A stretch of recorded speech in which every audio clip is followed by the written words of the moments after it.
Hey guys, what's up? It's me, Thomas. Today we're back here with the Odd One's Out again. So, we're back with James. This one is animation before computers.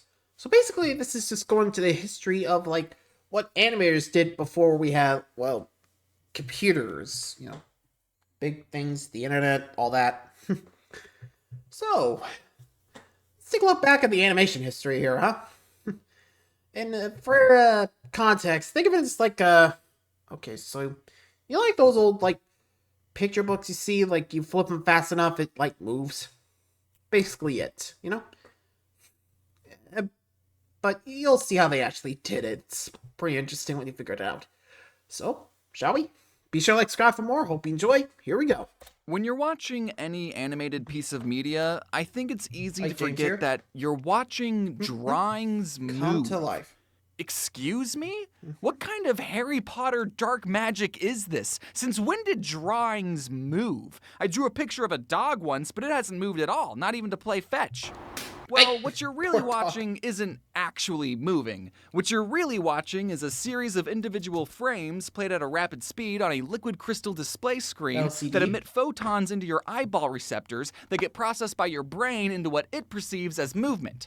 It was all a trickery, you see. Trick under the ruse eyes. that you fell for hook, line, and sinker. Now, a lot of you probably already know about the concept of a frame rate, but what I want you to understand is that in cartoons, every head turn, every blink, everything that happens had to be meticulously drawn by a person who studied Frame by anatomy frame. and knows about physics and movement, knowing full well that their drawing was only going to be seen for a fraction of a second. And you weren't even watching, you were on your phone. Today, I would like to turn back the sands of time and talk about some of the ways animators were able to achieve the illusion of life without the help of modern technology. I hope by watching you can better understand and appreciate the medium of animation as much as I do, because the amount of dedication and hard work that goes into just making drawings move is unreal. And if you're like me and already know a bit about animation history and find this kind of stuff fascinating, don't worry, I didn't have a lot of friends growing up either. Ouch. Now, we know that animation is just copious amounts of drawings being shown in rapid succession. But how the Hence, like, 60 are frames we per going to second. get people to or 30 look at frames per copious second, amounts of see? drawings in rapid succession without a computer? Well, believe it or not, there's actually quite a few things we can do without even having to use a camera. One method we can try is by drawing out all of our frames on a stack of paper. I know that's the time-consuming part, but after we're done doing that, we'll hang up all our drawings side by side on a very long wall. Then we'll ride a bike next to the wall and continuously have our head turned facing the wall, and if we pedal fast enough, we'll zip by the drawings so fast that it'll look like they're moving. Hey look! It's a horse! Don't do Okay, that. you're probably thinking, that's not how animation is made. And you're right. This True. method of animation is totally impractical, but not impossible.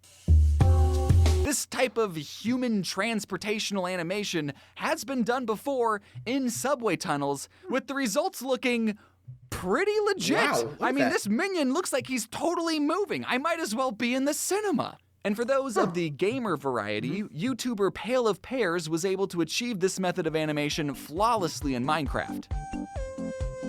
But if you wanted to do something more yeah, the practical, ice you could instead take your drawings off the really long wall and then stack them up like a book and then just flip through the paper quickly, the flip book making method. a flip book. If you have some sticky notes lying around that you forgot about in a junk drawer somewhere, you could make a pretty simple ball bouncing animation really quickly, with the results being, Close. kind of cool. A fun fact, this type of animation was featured in every single copy of the Animorphs books, which I never read. I would just flip through the pages and watch the children in the corner transform into elephants and starfish and this weird blue alien centaur thing. And what the heck was going on in these books, man?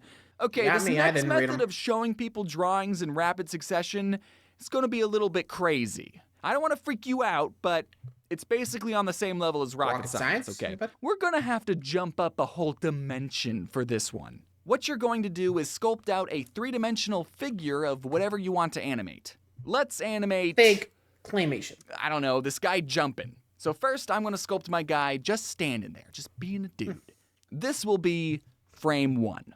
Now, okay, I know some of you are probably thinking, oh, I see where this is going. You're gonna take a picture of the sculpture, then change its pose slightly, take a picture of that, and then slightly change the pose over and over while continuously starting and stopping the camera, making it seem like our subject has some sort of motion. AKA No, stop motion. actually, we're not gonna be doing any of that. Cameras haven't been invented yet in this hypothetical. What we're doing instead is making a whole new sculpture that will be the next frame of our animation. So it'll be our guy again, bending his legs a little bit, getting ready for the jump. That's new. All right, neat. That's frame 2.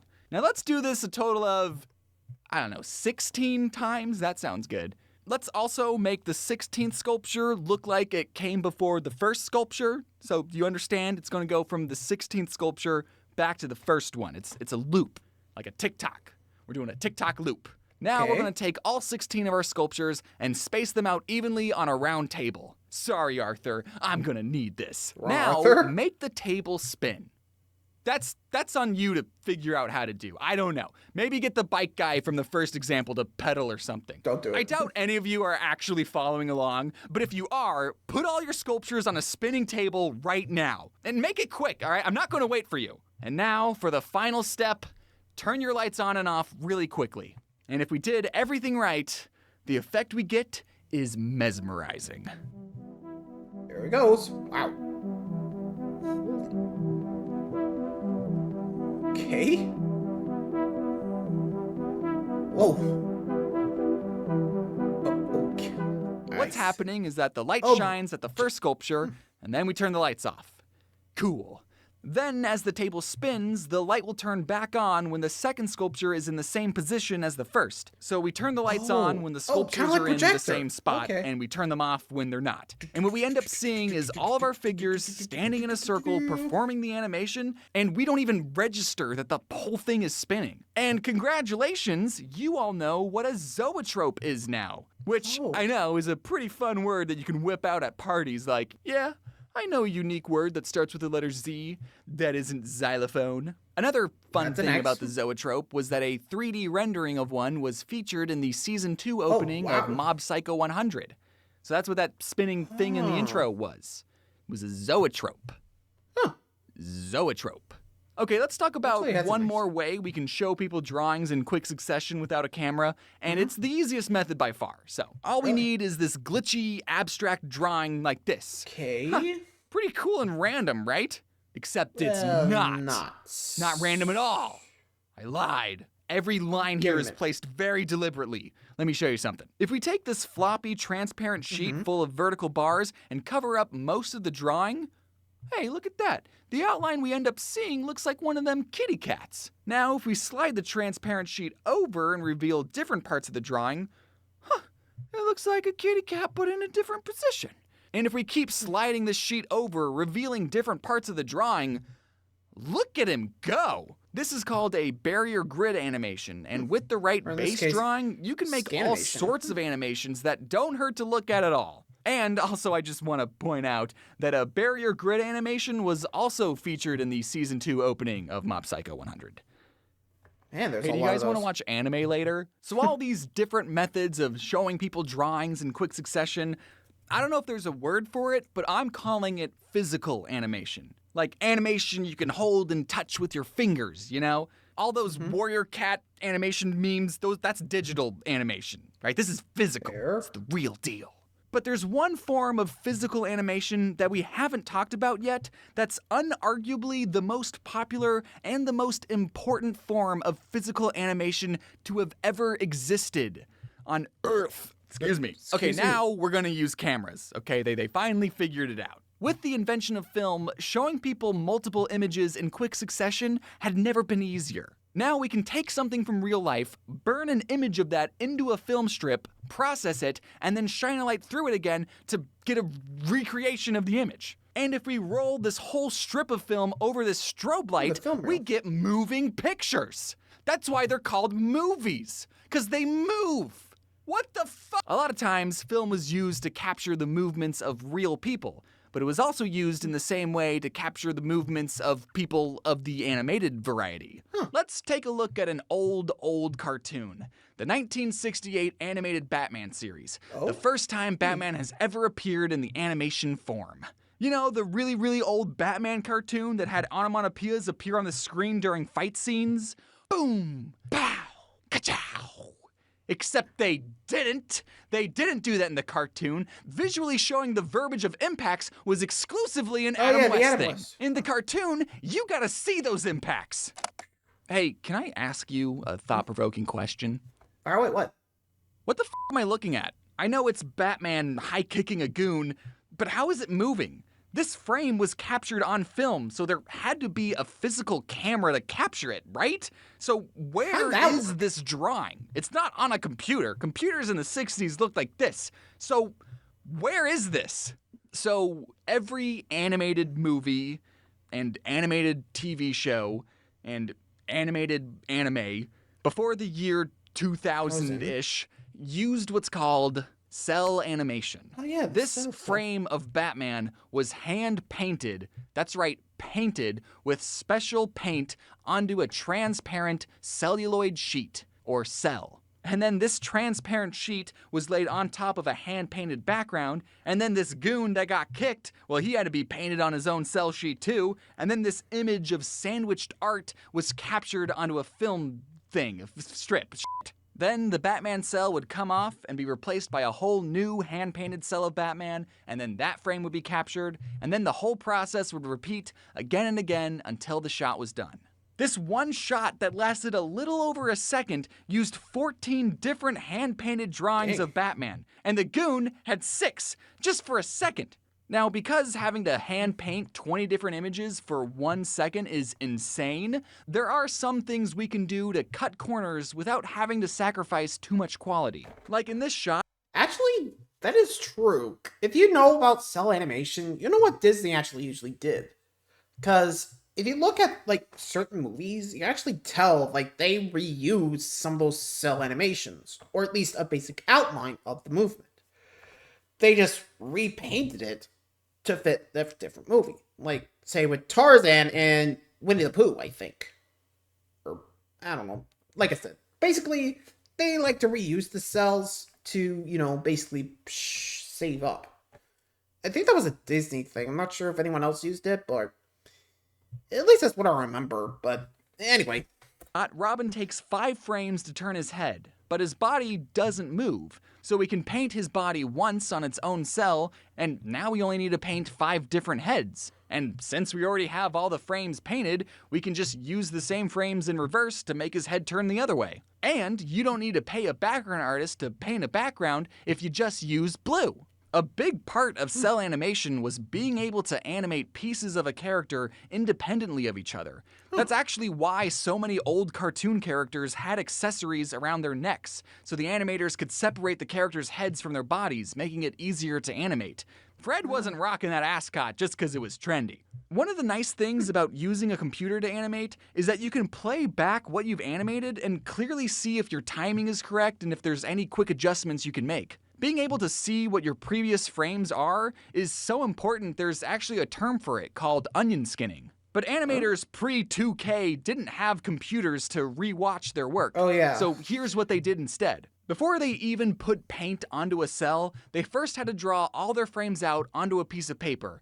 And they didn't work on the frames in chronological order. Like, they didn't go, okay, I just drew the first frame of Batman. Okay, here's the second frame of Batman. Okay, I'm gonna go do the third frame of Batman. Okay, you do the 4th frame though. That way of animating is called straight ahead animation, and some people use it, but the results look pretty chaotic, but it's still used pretty effectively for effects and concert visuals. But most of the time, animators will animate a character from pose to pose. They'll draw out all the important key poses a character will make on paper, and then they'll hold the pieces of paper between each of their fingers, and then quickly flip between their drawings just to get an idea of what a drawing that goes in between those key poses would look like. That's called in-betweens, just so you know. And they still wouldn't be able to get a full playback of their animation until every pencil drawing was captured on film and processed. They just had to trust their page flipping technique and their highly trained eyeballs and go, Yeah, that looks about right.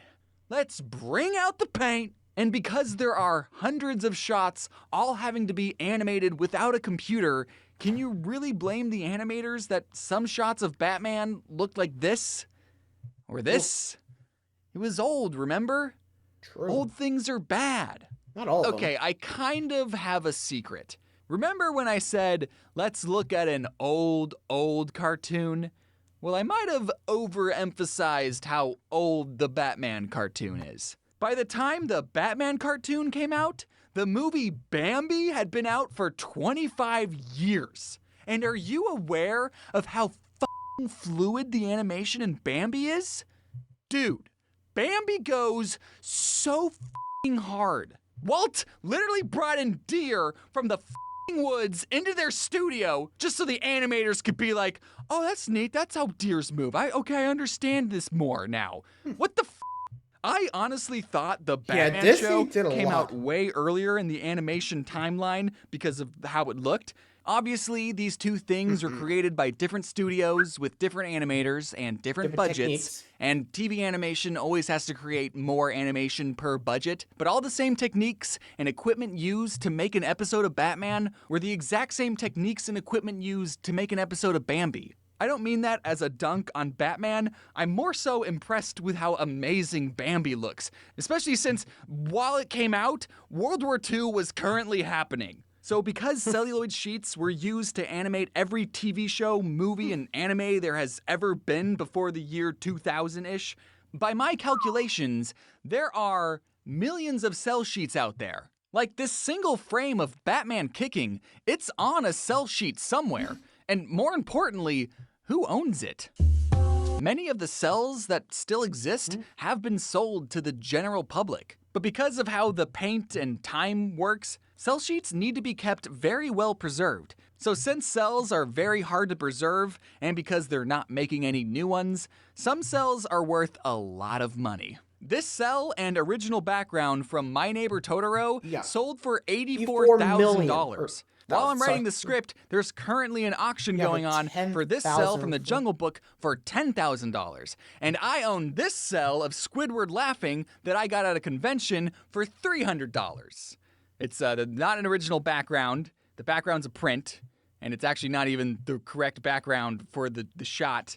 But I'm just pointing out that not all cells are thousands of dollars. You know, they made millions of these, so you can get a cell from a TV show for a couple hundred, and then you get to own a frame of animation that belongs to you now, which I think is super cool. This moment of Squidward laughing belongs to me, and you can't have it. So if you ever visit some friends who really like cartoons, there's a good chance that they have an animation cell somewhere on display. And those are just a handful of ways that animators were able to achieve the illusion of life without a computer. And I do just want to say, just because something was animated on a computer doesn't make it any less artistic. Yes, computers make the process easier and more streamlined, absolutely. It's still a human expressing their creativity and being in control of that. Did you hear me? It's a human expressing themselves and being in control creatively. I hope you enjoyed learning a bit about animation history. There's still quite a few things that I didn't get to cover, like how did Walt animate this panning, parallaxing shot of Bambi where the trees move on separate layers? What kind of technology did they create to make trees move at different speeds? So much hard work and talent is involved in every piece of animation you see, and because of animation, we're able to tell incredible stories that are nothing like anything we ever see in our day-to-day lives. Amen. And before I go, can we talk about the intro to the Batman series, please? Oh my god. Yeesh. I just want to go over some quick announcements. There we go. Yeesh. Man, looking back at the old style of the animations, it's pretty nuts. You know? Not too sure who would do this, but dang. I mean, nowadays it's easier since, you could look back at work and realize, oh, whoops, did that, just refix that. It'd be, good to go. But back then, yeesh, that'd be a headache and a half. Anyway, thanks for watching, everybody. And until next time, let me know what you thought was the most impressive one yet. Adios.